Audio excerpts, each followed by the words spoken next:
ya zo garin kafin su buga da suka tabbatar da sai yancin abin su ma sai suka je suka buga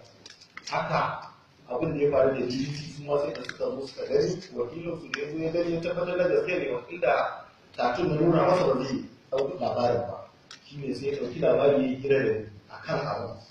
to wannan shi ne abin da na fi so cewa wannan kwamiti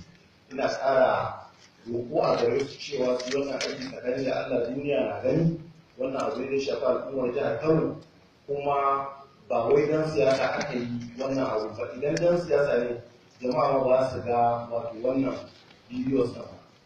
watakil da kuɗi zan je a bani na isa kasu bayan haka ina so in ƙara tabbatar da jama'a cewa wannan abu ba siyasa ba ce a ciki domin wallahi da ke faɗa akwai attajirin da ya kira ni ya neme ni ya ce in zo kan magana wannan bidiyo sa